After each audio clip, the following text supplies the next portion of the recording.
नमस्कार, आप मुझे देख रहे हैं एमएनएस न्यूज लाइव पर। खबरों की शुरुआत करें इससे पहले एक नजर आज की हेडलाइंस पर।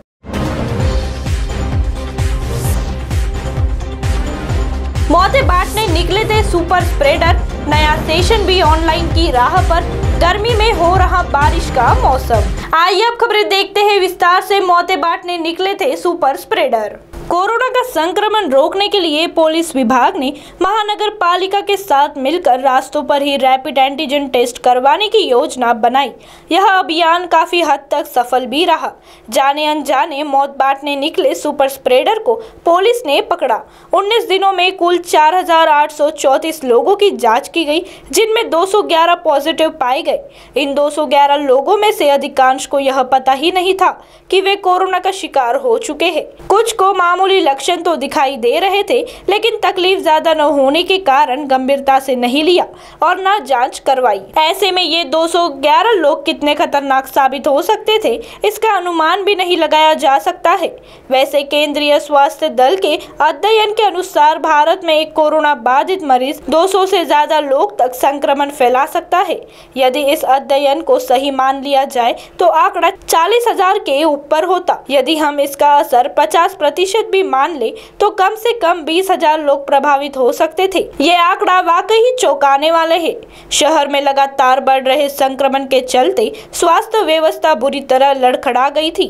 ऐसे में 20,000 मरीज और बढ़ जाते तो हालत कितने बिगड़ सकते थे, इसका अनुमान भी नहीं लगाया जा सकता था। तो वही दूसरी ओर नया सेशन भी ऑनलाइन की राह पर। कोरोना संक्रमण के दौर के कारण जहां एक और स्कूल समेत सभी शैक्षणिक संस्थाएं बंद हैं, वही मार्कशीट तैयार करने का काम भी नहीं हो पा रहा है।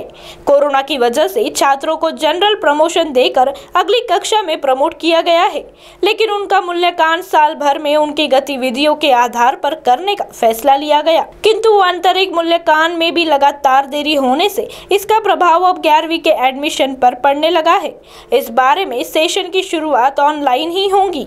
कोरोना वायरस के बढ़ते संक्रमण के कारण स्कूलों में पढ़ाई ऑफलाइन शुरू करने की कोई प्लानिंग नहीं है। संभावना जताई गई है कि इस बार स्कूल में गर्मी की छुट्टियों के बाद ही ऑनलाइन पढ़ाई शुरू हो जाएगी।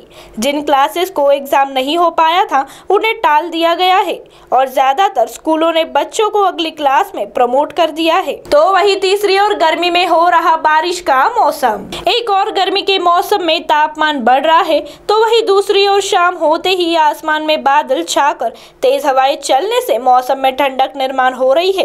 देर रात हल्की बूंदाबांदी भी होने से समझ में नहीं आ रहा कि मौसम कौन सा है। गत 3 दिनों से दिन में तेज धूप और शाम को ठंडी हवाएं चल रही है। मई महीने की शुरुआत ही तेज बारिश से हुई थी। ऐसे मौसम के खरीफ फसल की तैयारी कर रहे किसान में थोड़ी राहत महसूस की है।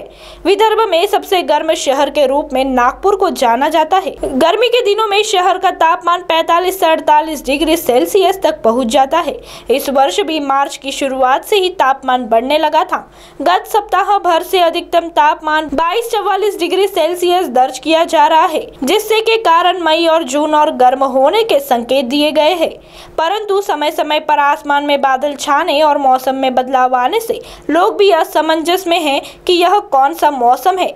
आगामी दिनों में विदर्भ के कुछ इलाकों में बादलों के साथ बारिश होने की संभावना मौसम विभाग ने दर्शाई है। अब आप हमारे चैनल को ऐप पर भी देख सकते हैं। प्ले स्टोर में जाकर एमएनएस हिंदी लिखिए और ऐप डाउनलोड कीजिए। साथ ही साथ आप हमारे फेसबुक पेज को भी लाइक कर सकते हैं और उन पर भी खबरें देख सकते हैं। लिंक हाइक ट्विटर इंस्टाग्राम पर भी आप हमारे खबरों को देख सकते हैं। आप हमारे चैनल को यूट्यूब पर भी देख सकते हैं और इसे यूट्यूब पर सब्सक्राइब करना ना भूलें। फिलहाल वक्त तो चला है एक ब्रेक का। ब्रेक से लौटने के बाद देश और दुनिया की तमाम खबरें देखने के लिए जुड़े रहिए हमारे साथ एमएनएस न्यूज लाइव पर। नमस्कार।